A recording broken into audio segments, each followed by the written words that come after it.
Hi, today we're going to be solving equations, and we're going to be doing one-step equations and multi-step equations. Before we get started though, here are some properties that we need to be aware of. We need to be aware that we want to use the addition property of equality. That's where we're going to add the same number to both sides of the equal sign in order to get a variable by itself. Another one is the subtraction property of equality. That's where we subtract a term from both sides of the equation. Third one is the multiplication property of equality. And what we're going to do here is we multiply both sides by the same number to get the variable by itself. And then the last one is the division property of equality, and that's where we want to divide both sides of the equation by the same number.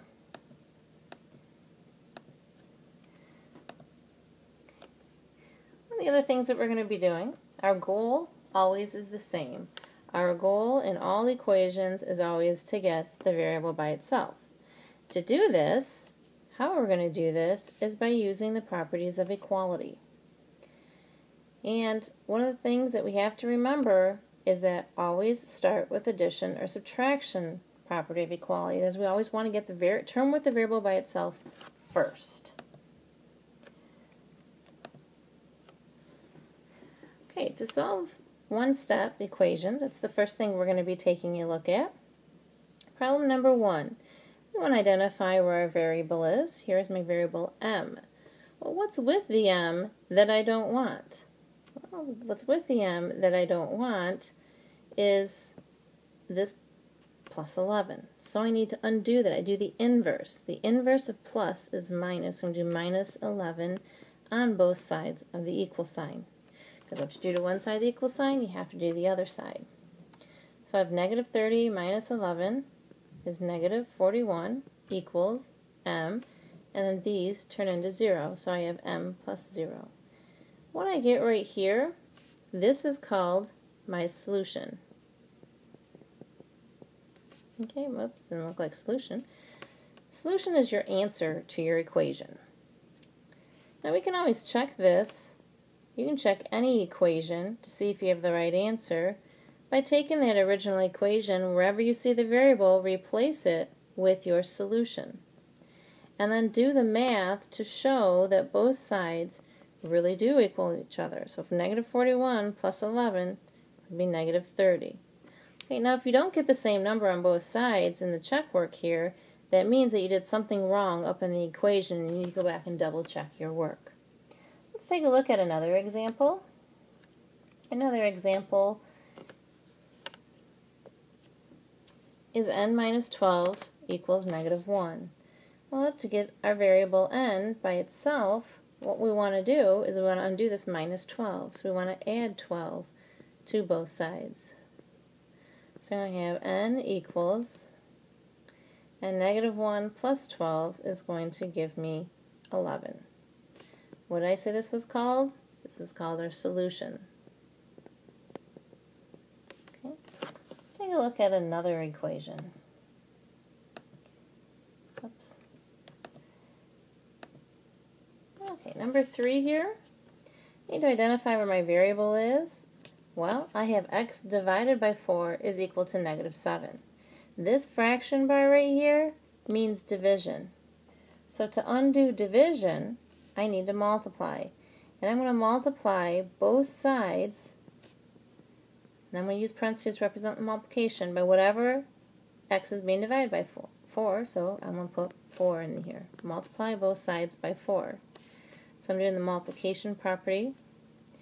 This is like a 4 over 1. Those 4's cancel to 1s. 1 times x is x. And then I get negative 7 times 4 is negative 28. So I have my solution. So if it's a division problem, we need to multiply in order to get the variable by itself. Okay, number 4 here, I have negative 7n. When I have the variable right next to a letter like this means multiplication. So I want to undo this multiplication by division. I divide by whatever number is being mixed up with that letter n up there. So these cancel, they actually go to 1s. So 1 times n is n. 21 divided by negative 7 is negative 3. And this is my solution.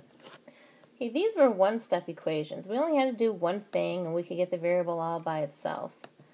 Well, let's take a look at where we have some multi-step equations where we're going to have to do more than one step in order to get the variable alone.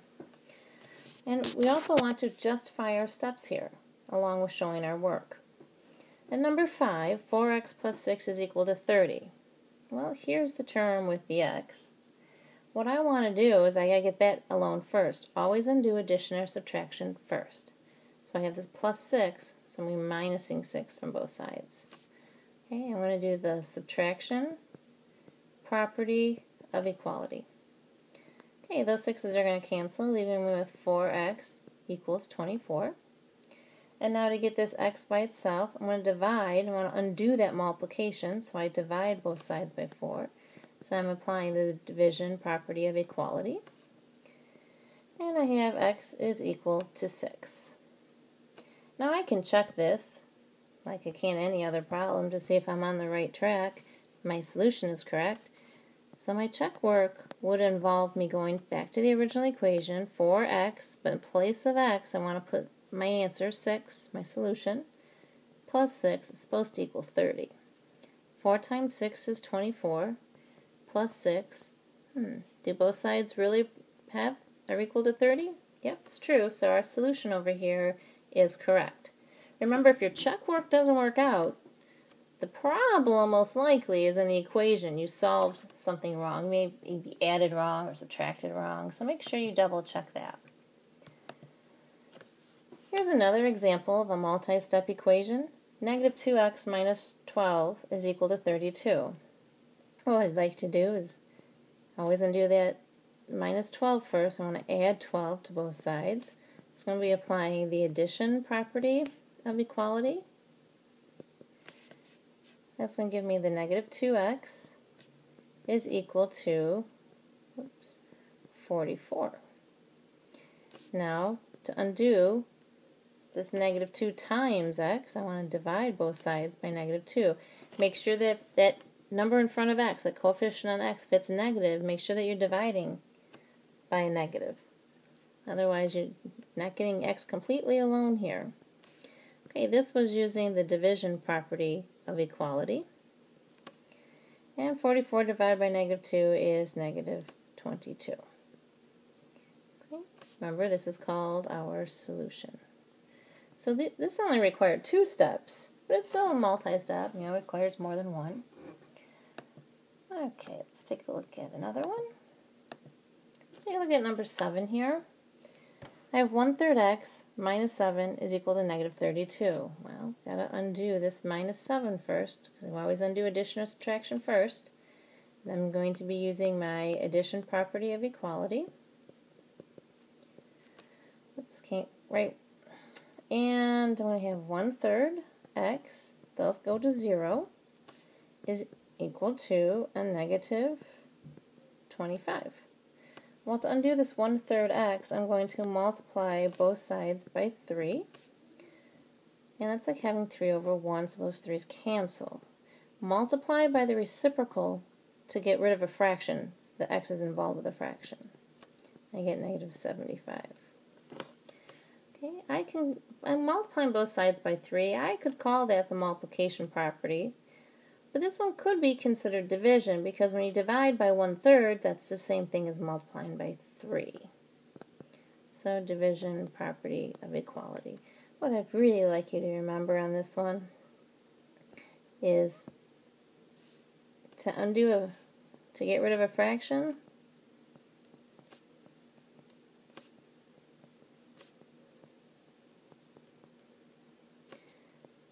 okay, multiply by the reciprocal.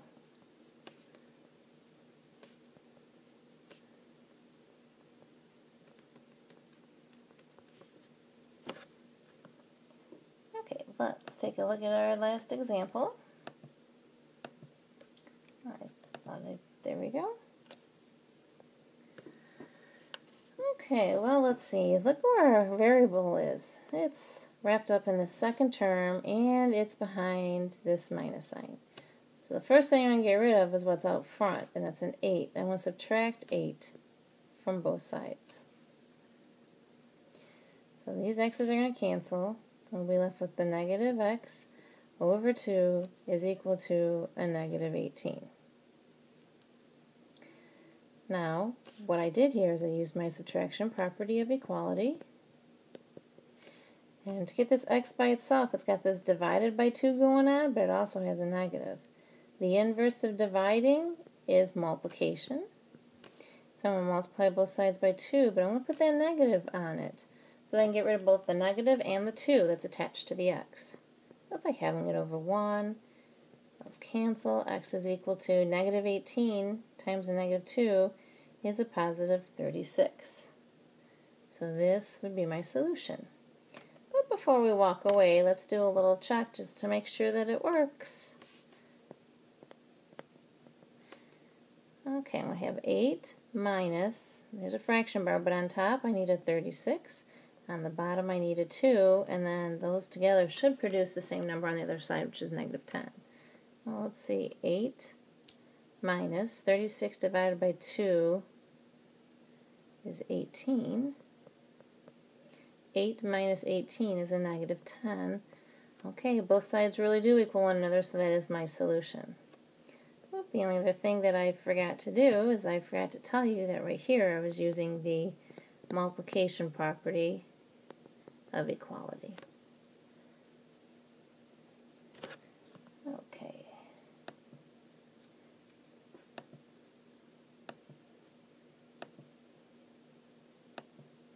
Oops. There we go. What we're going to take a look at right now, you can take a look at it on your own. It's a YouTube video that reviews how to solve equations. I've listed the website that you can go to watch this video.